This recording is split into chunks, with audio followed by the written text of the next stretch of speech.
Welcome to Sola Church Online. I'm Alan Rigg. This is my wife, Miranda Landers, and we lead Sola Church in Santa Monica, California, a place where anyone can believe and everyone belongs. We meet in person and online on Sundays at 10 a.m. Pacific Time. Our in-person service is held indoors at Joslyn Park Auditorium, which is at 633 Kensington Road. And our pre-recorded online service can be found on our website, solachurch.life, as well as on Facebook and YouTube. That's at Sola Church LA. And we have a great service for you today. Let's worship.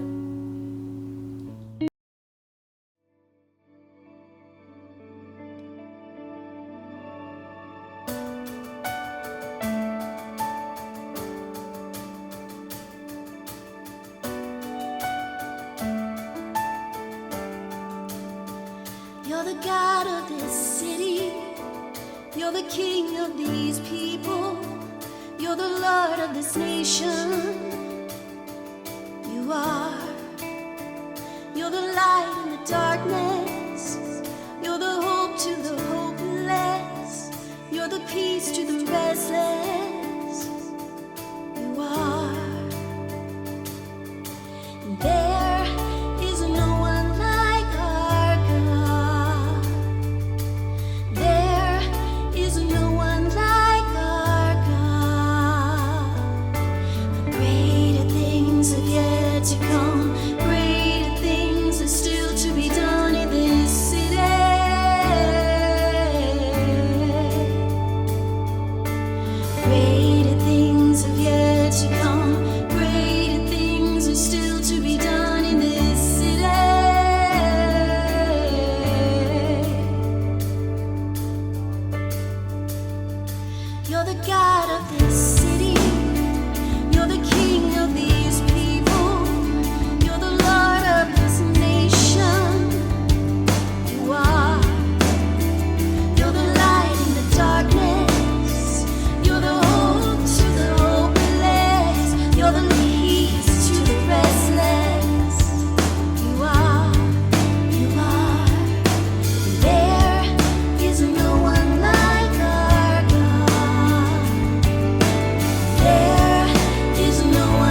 restore every heart that is broken.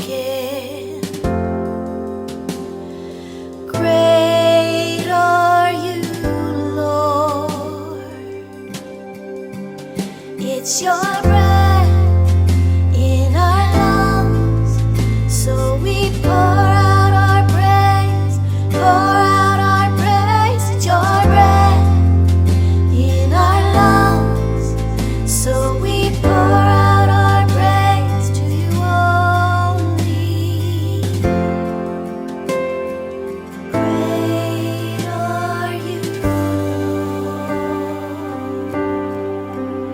You give life, you are love, you bring light to the darkness. You give hope, you restore every heart that is broken. Great are you, Lord. It's your breath in our lungs, so we pour out our praise, pour out our praise. It's your breath in our lungs, so we pour out our praise to you only. It's your breath in our lungs, so we pour out our praise, pour out our praise. It's your breath in our lungs, so we pour out our praise to you only. All the earth will shout your praise, our hearts will cry, these bones will sing. Great are you, Lord.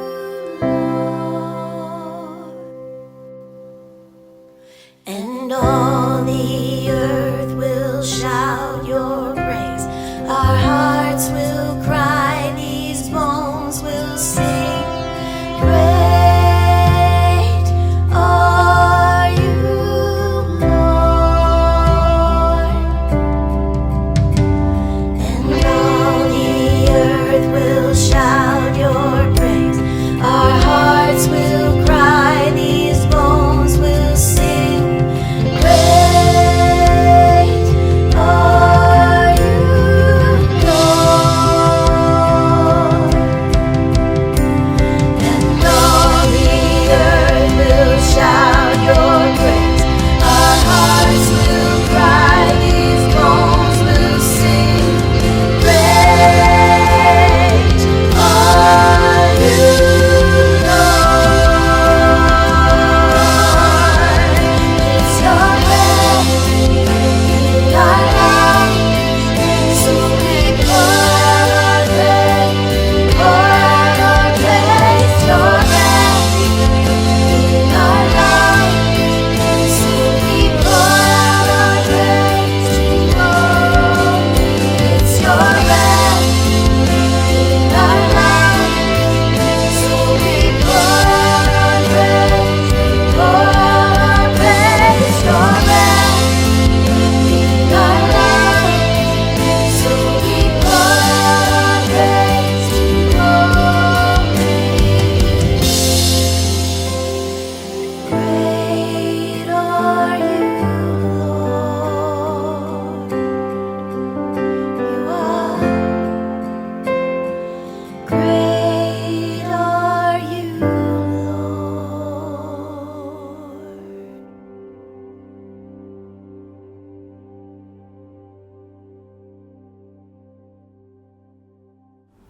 This is that time in our service when we worship with our giving. If you're checking us out today, please don't feel like you have to participate. But if Sola Church is your church home, or these online services have been a blessing to you, it's super easy to make a one-time tax-deductible donation or even to schedule a recurring gift. The easiest way is to scan the QR code on your screen, but you can always go to solachurch.life and click the tab at the top that says Give.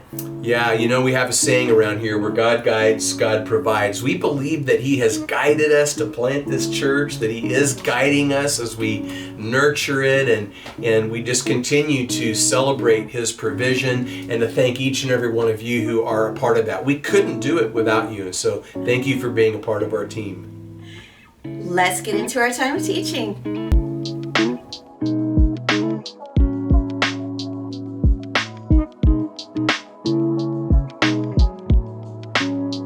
So, any fans of Breaking Bad out there? Yeah, I have to admit, I've watched that series beginning to end twice. And spoiler alert, if you're late to the game, the entire story revolves around the transformation of the protagonist, Walter White, from a mild-mannered high school chemistry teacher into the feared drug lord Eisenberg. Say my name, right? If you know, you know.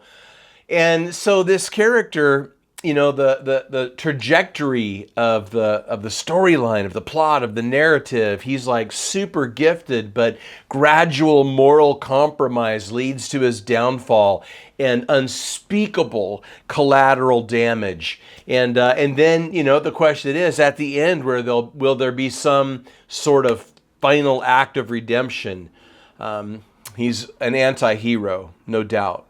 And we could spend a lot of time just thinking about the wasted potential of his life. But then we come to the Bible, and there's actually a story very much like that.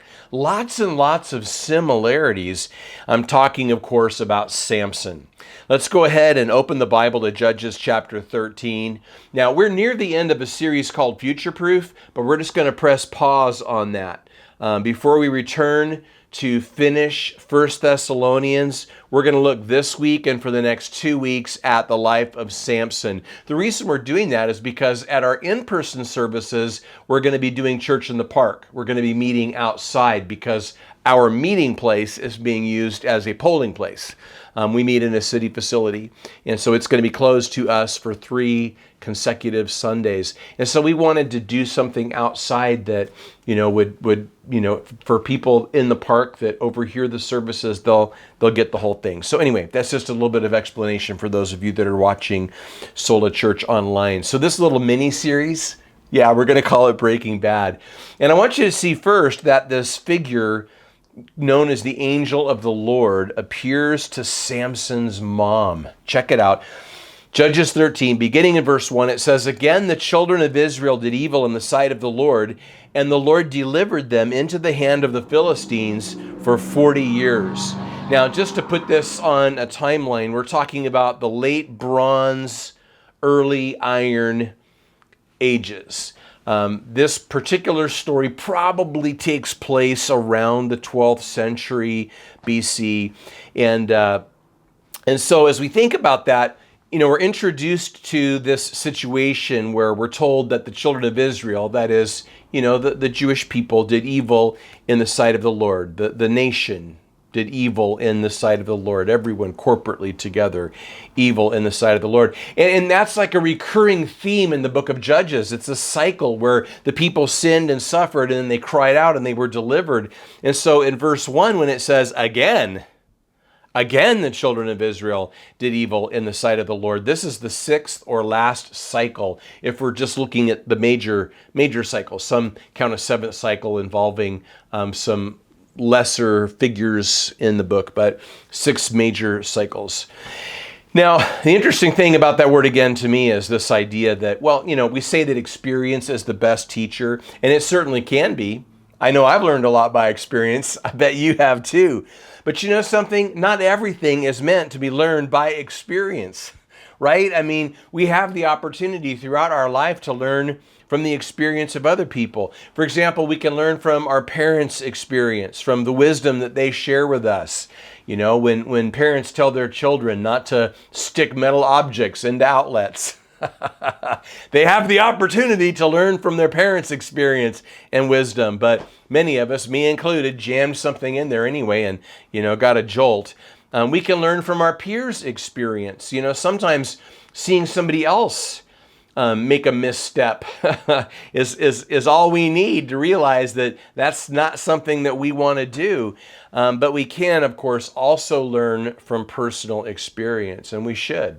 We don't want to be doing the same thing over and over again.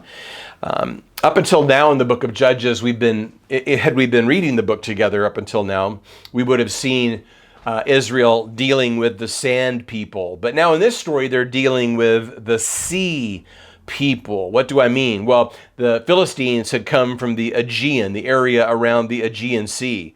They had tried and failed to conquer Egypt, and so they then settled on the fertile coastal plain of Canaan. At this point, they had advanced iron technology, so that gave them a decided military advantage over Israel.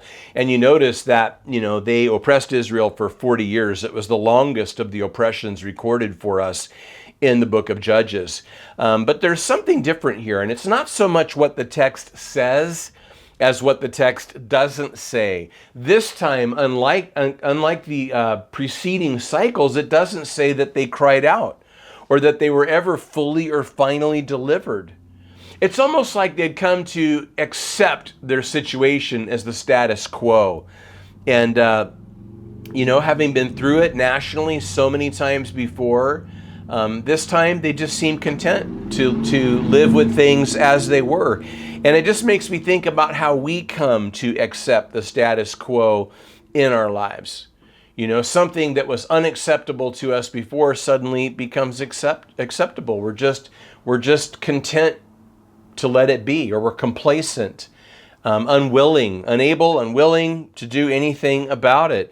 Even when we know that our lives are out of alignment. Like there could have been a time in your life or in mine where as soon as we sensed that our life was out of alignment in any way with God and with His will for us, we would have wanted to realign, right? But now maybe in the life of someone watching this online service, maybe you've been out of alignment for weeks, or for months, or even for years. Can I just encourage you, don't accept the status quo. Don't settle for anything less than God has for you in your life. Look at verse 2. Now there was a certain man from Zorah of the family of the Danites, whose name was Manoah, and his wife was barren and had no children. So we meet Manoah, and he was from the tribe of Dan, or the Dan tribe. This tribe had originally been located next to Philistia in the southwestern part of Israel, but they had long since migrated north. They had gone as far as they could away from this situation. In fact, they went so far north that there's a saying in the Bible, from Dan to Beersheba, which means from the northernmost point in the country to the southernmost point in the country. So Dan had gone from being in the southwest to being the northernmost point in the country. That's why I say as far as they could go. So that saying, Dan to Beersheba, it's like when we say, coast to coast, or sea to shining sea. It's meant to include the whole country. But kind of what we see here is we see the tribe of Dan running from their problems. Instead of dealing with their problems, they just tried to get as far from their problems as they could. And, granted, there are situations in our lives that we do need to get away from. Sometimes that is the best thing to do.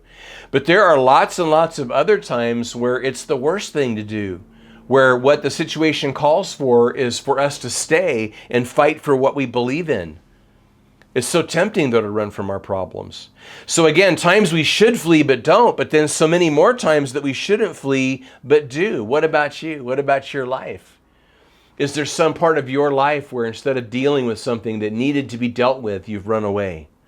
You've been absent. You've been AWOL. I want to suggest that these may actually be some of the defining moments of our lives, that there could come a time later when we'll look back and we're going to see, maybe 2, 3 key times that we should have stayed and fought for what we believed in instead of cutting and running.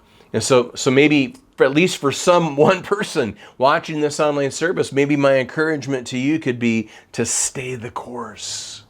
Stay the course. Don't run. Fight for what you believe in.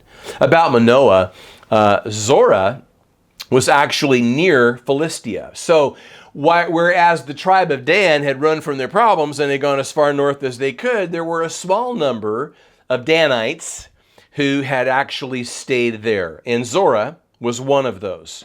The Philistines were certainly presenting a problem for him, but they weren't his only problem. Manoah's unnamed wife, it says in verse 2, was barren. You know, I read that and I think about the 6 million plus women who are dealing with infertility. And if that's your experience, I'm so very sorry. I mean, having, walked through that to some extent with people in my own life, whether that be, family members or friends or even, people who've attended churches that I've pastored, I know what a painful thing that can be, what a difficult season of life that can be. This probably doesn't help. This probably doesn't provide much comfort, but in terms of women in the Bible, if this is your experience, you are in good company. We think about such luminaries as Sarah and Rebecca and Rachel and Hannah and Elizabeth, and then, of course, in our story, Manoah's wife, who dealt with this same thing. But to make matters worse, in ancient times, it was thought of, a woman who was dealing with infertility, it was understood to be a sign of divine disfavor. I mean, how awful. You're going through something so painful and so completely outside your control, and then people are making judgments about you, assuming that, this could only be happening because there's something wrong with you. So there was this stigma attached to it. A woman dealing with infertility was sort of treated like she was less than. She was sort of forced into an outgroup of sorts. So in verse 3, it says, the angel of the Lord appeared to the woman and said to her, indeed now you are barren and have borne no children, but you shall conceive and bear a son. And so we're introduced to the angel of the Lord. Now, actually, had we been reading Judges from the beginning, we would have met the angel of the Lord already. The angel of the Lord appeared to Gideon back in chapter 6. And this is what we would call a theophany. I believe that, you notice that angel is capitalized, the angel of the Lord. I believe that this is a theophany, that it's an appearance of the pre-incarnate Christ. So Jesus appearing before his birth in Bethlehem. We see this in other Bible books. But it's interesting that in Judges, the angel of the Lord is more active than in any other Bible book that mentions him. So I want to just draw your attention to what I think is the coolest phrase in verse 3. It's an elliptical phrase. You are, but you shall. You are, but you shall. We could even add the verb be. You are, but you shall be. I love that God sees our potential. That when God looks at you and when he looks at me, he sees what our lives could be. Now, it's possible, depending on how long, Samson's soon-to-be mother, depending on how long she had dealt with infertility, she might have long since stopped thinking of herself as a future mother. There was probably a time in her life when she thought a lot about it, but there may have eventually come a time in her life where she thought about it less and less, a time where she was convinced that that was never going to happen for her. And so my question to you is, what have you long since stopped thinking about? Is there something in your life, something that you hoped for, something that you dreamed about, maybe even a part of your life where you believed that, you had a calling on your life from God. And maybe over time you have stopped thinking about that and you've just kind of let go of that and decided that that's never going to happen for you. Oftentimes we find ourselves living with limitations, but sometimes those limitations are self-imposed. Sometimes we've simply stopped believing. We've stopped trusting. We've stopped even watching and waiting in some sense. Someone said, if you could see yourself in terms of your true potential, you wouldn't recognize yourself. I love that. And I hope that's encouraging to hear that today. So Manoah's wife is like, who, me? The angel of the Lord is like, why not you? And maybe you listening to me now, trying to encourage you, are like, who, me? And God would say to you, why not you? You are, but you shall be. You are this, but you shall be that. You keep telling yourself what you are. And maybe you're surrounded by people who keep telling you what you are. Maybe the evil one keeps telling you what you are. But God is trying to tell you what you shall be. We serve a shall be God. Do you have any shall be family members or friends? Is there anyone in your life that speaks life-giving words to you, that reminds you that you won't always be who you are now, that you won't always be where you are now, that you're becoming someone else, that you're going to be someplace else at a future point in time? If you've got people like that in your life, be thankful. And if not, find new friends. But before you do, ask yourself, am I a shall be family member or friend? Would someone who knows you and who stumbles on this online service and listens to these words, when they think about who they know, who's in their family or their friend group who is a shall be person to them, do they think of you? Are you and I people who remind others that while they may be this, they shall be that? Look at verse 4. Now, therefore, please be careful not to drink wine or similar drink, and do not eat anything unclean. For behold, you shall conceive and bear a son, and no razor shall come upon his head, for the child shall be a Nazarite to God from the womb, that is, from his birth. And he shall begin to deliver Israel out of the hand of the Philistines. So what is a Nazarite, verse 5? Well, the Hebrew noun comes from a root that means to separate. And so a Nazarite was someone who took a vow to separate him or herself to God. Usually a Nazarite vow lasted 30 days, 60 days, or sometimes even 90 days. But in some rare occasions, it was a vow for life. In the Bible, that includes people like Samson, obviously, Samuel, who we learned about in our 1st and 2nd Samuel series about a year ago, and also John the Baptist in the New Testament. So if you want to learn more about the vow of the Nazarite, you could go back later and read Numbers chapter 6. But there were 3 basic things involved in taking the Nazarite vow. One was no wine, but it wasn't just about wine. It wasn't specifically about alcohol. The point was anything that grew on the vine. Like you couldn't drink grape juice, you couldn't eat grapes, you couldn't eat raisins.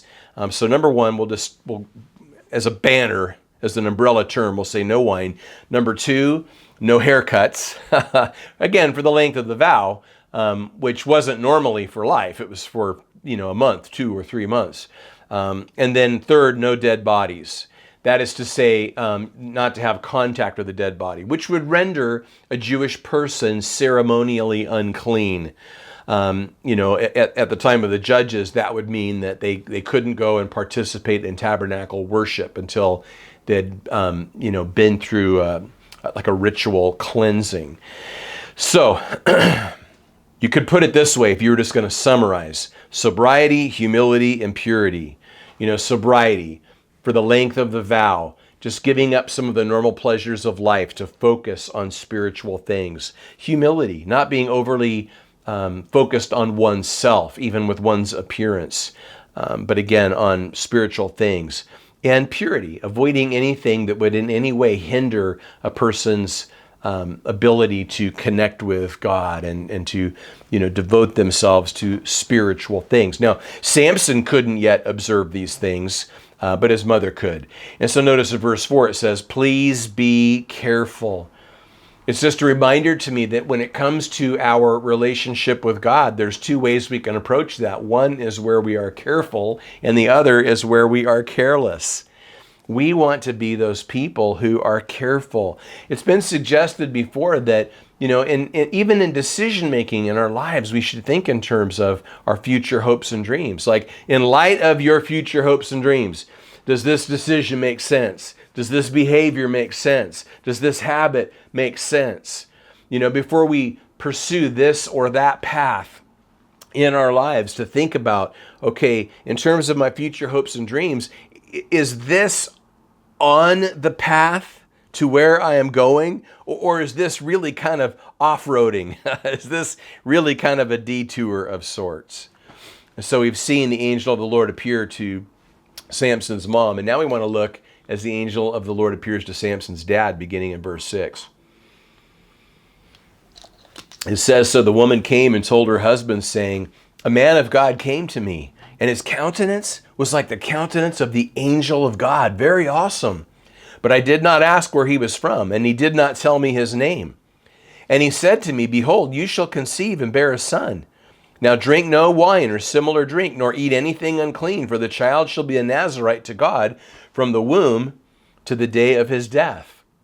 So she refers to the angel of the Lord as, quote, a man of God, end quote, which is a way of referring to him as something like a prophet. She says that he looked like the angel of God. So she suspected who he might be, but she's not sure yet. She's still sorting it all out. In fact, she realizes here as she's talking with her husband that she didn't know very much about this man at all. She hadn't asked him where he was from. He hadn't introduced himself, but in verse 7, he had told her that she would bear a son and that he was to be a Nazarite. Now, what I love about this is that we see her sharing her spiritual experience with her husband. And that's what family members do. They share with each other their spiritual experiences.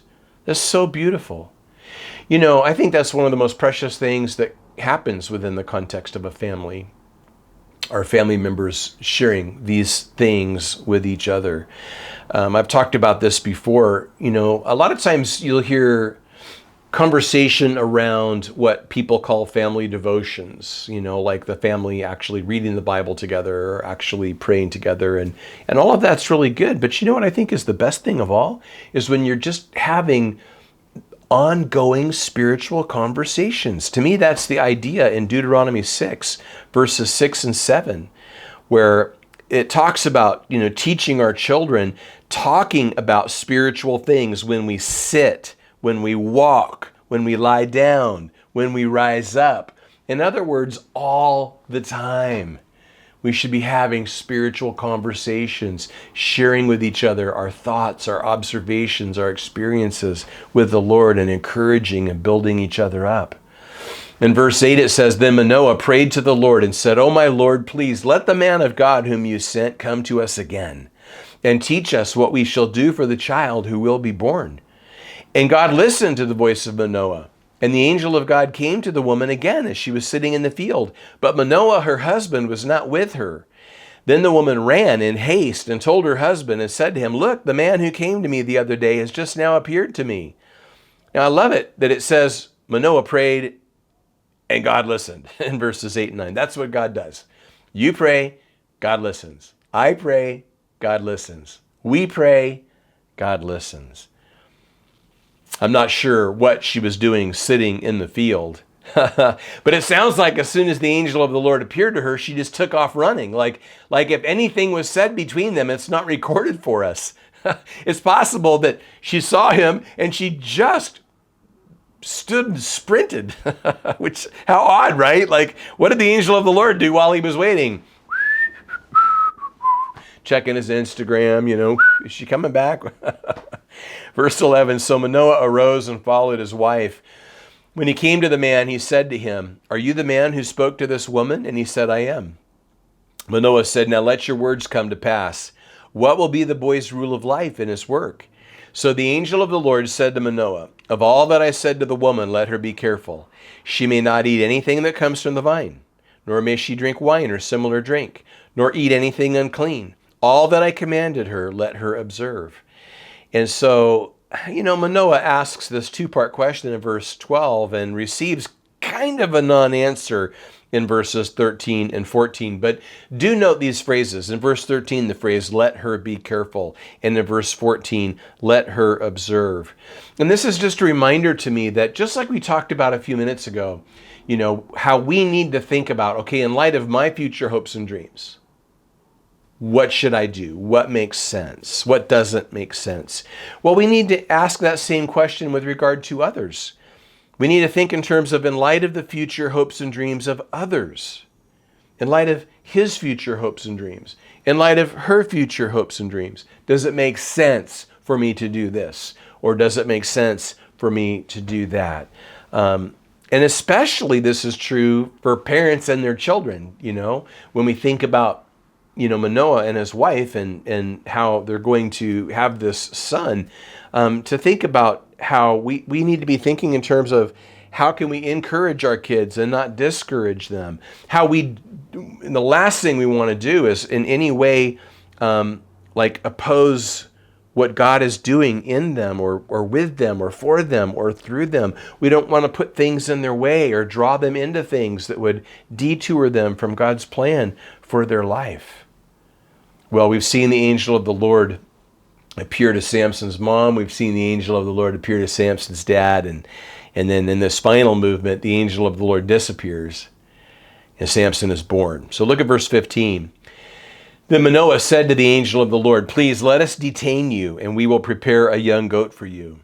And the angel of the Lord said to Manoah, "Though you detain me, I will not eat your food. But if you offer a burnt offering, you must offer it to the Lord." For Manoah did not know he was the angel of the Lord. See, they're still trying to figure out who this is that's been appearing to them and speaking to them. So what started out as potential dinner service turns into a worship service. Now, notice the angel of the Lord says, "Hey, if you're gonna offer an offering, you must offer it to the Lord." He says that as if he wasn't God, which might be a little confusing based on me having said already that this is a theophany, that this is an appearance of the pre-incarnate Christ. But I would compare this to a conversation that Jesus would have later, after his birth, during his lifetime and during his ministry. Remember, someone had called him good, and Jesus had said, "Well, why do you call me good? No one is good but God." And it sounds then like Jesus is saying he isn't God. But in fact, Jesus was trying to make the point that if I am as good as you say, then I must be God.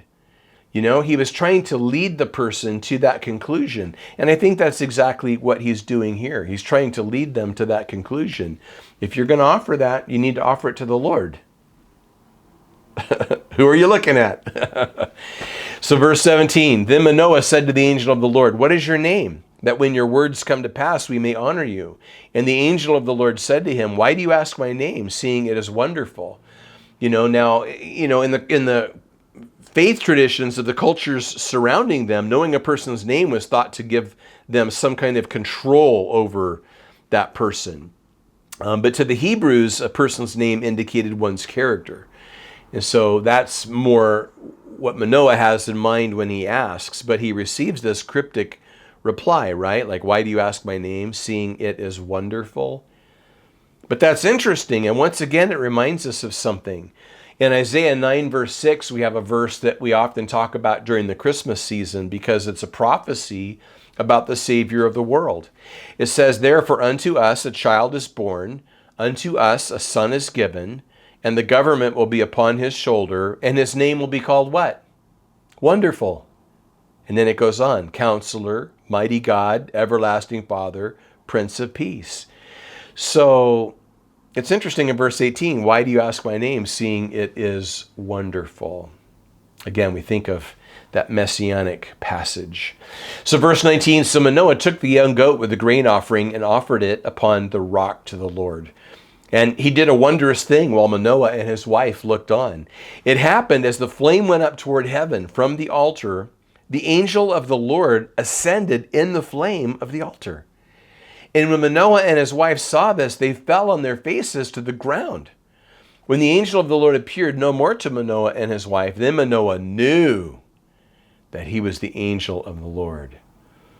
So we see a burnt and a grain offering, or a goat and grain. And we see the angel of the Lord ascending into heaven. Again, foreshadowing Jesus' ascension following his resurrection. In the New Testament, we read about how after his crucifixion and his resurrection, after interacting with the disciples, over a period of several weeks, he ascended back into heaven before their very eyes. This is sort of, foreshadowing that, prefiguring that. And so then Manoah knew who he was. When? When did Manoah know? After he'd worshiped. There are some things you can only learn while worshiping. I can't say enough about what it means to be a worshiper, to enter into and to engage in worship. Now, worship is a lot more than the songs that we sing at church, but it certainly includes that. And, in our online services, we usually drop a couple worship songs on the front end of the service. In our in-person services, we do like 4 songs on the front end and another on the back end. And it is the most amazing time. I mean, when I think about, I love every part of a church service, and certainly I've devoted my entire life to teaching the Bible. But when I think back on some of my most memorable moments in worship gatherings, some of those highlights were actually worshiping. It was actually singing. Were some of the most moving and impactful moments that I have ever had at church. And I just want to suggest that there are some things you can only learn while worshiping. That's why it's so important to do that. That's why it's so important to be there and to be a part of that. Why it's so important to enter into that, to give yourself to that. But not just at church, in life in general, like making worship a part of our lives. I think there are few things more beautiful than when a worship song just spontaneously comes to mind. If you're alone in your car and you're driving and a worship song comes to mind, and maybe you just begin to sing it even out loud. That's just so authentic. It's so pure and real and true. I love that. And there are things that God reveals to us in those moments that are totally unique to those moments. And so in verse 23, Manoah said to his wife, "We shall surely die because we have seen God." But his wife said to him, "If the Lord had desired to kill us, he would not have accepted a burnt offering and a grain offering from our hands, nor would he have shown us all these things, nor would he have told us such things as these at this time." Now, why did Manoah think they were going to die? Well, because they'd been in the divine presence. There's no question in his mind now, that they've been in the presence of God. But his wife's response is hilarious. I had some friends in Austin some years ago who used to talk about what they called "you dummy" statements. And that's when you call someone a dummy without calling them a dummy. Your reply to them is suggesting that they're a dummy, even though you don't say the words. It's something about the tone, maybe. And if you've made a "you dummy" statement, here's how you can test if it was a "you dummy" statement: is at the end of it, can you tack on the words "you dummy"? And does it work? Does it make sense? Well, let's try that with the words of Manoah's wife. But his wife said to him, "If the Lord had desired to kill us, he would not have accepted a burnt offering and a grain offering from our hands, nor would he have shown us all these things, nor would he have told us such things as these at this time." You dummy. It works. It's a "you dummy" statement. Really, she's just making sense. She's just using common sense. Why would God have revealed this to us and had this experience with us and us with him if he was just going to kill us now? That doesn't even make sense. So the last couple of verses, verse 24. "So the woman bore a son, called his name Samson, and the child grew, and the Lord blessed him. And the Spirit of the Lord began to move upon him at Mahanadan, between Zorah and Eshtaol." And so, Samson was born. When I picture Samson, you know what I picture? I picture Bam Bam. Remember Bam Bam of the Flintstones? Knowing that Samson is going to have supernatural strength, that's what I picture. Well, when we return to the story next week, we'll see Samson break bad. But he was born with a divine calling to deliver Israel from the Philistines. And he was gifted with supernatural strength, a gift that was tied to his Nazirite vow and to God's purpose for him. He starts with so much promise. Father, thank you for the Samson story. And even though he's only just been born in our text, Lord, there's just so much here for us to learn, so much takeaway already, Lord. And I pray that we could take these lessons to heart and we could think very specifically about how to apply these things to our lives this week. And I pray that by the power of your Spirit, we would do just that. Lord, may these things, but also the things to come in the next couple of weeks, may we learn from the life of Samson. May we learn from the way he broke bad, and from the way his story ends. May we learn everything that we can from that. May we take everything we can away from it, Lord, that we might stay close to you and avoid some of those pitfalls. In the name of Jesus, we pray. Amen. And now it's time to fill out a Connect card. Yeah, just go to our website, solachurch.life, and scroll to the bottom of the homepage. That's where the Connect card lives. If you're watching for the first time, that's how you can get your contact information to us. But also, for those of you that would like to know more about our virtual small groups, you can join us on Tuesday nights on Zoom. There's a place there you can request that information. And don't forget, go and follow Sola Church on social media. Right? At Sola Church LA and all your favorite apps. Meet us there. And we hope that everyone has a great week. And we will see you next time at Sola Church Online. Bye, everybody.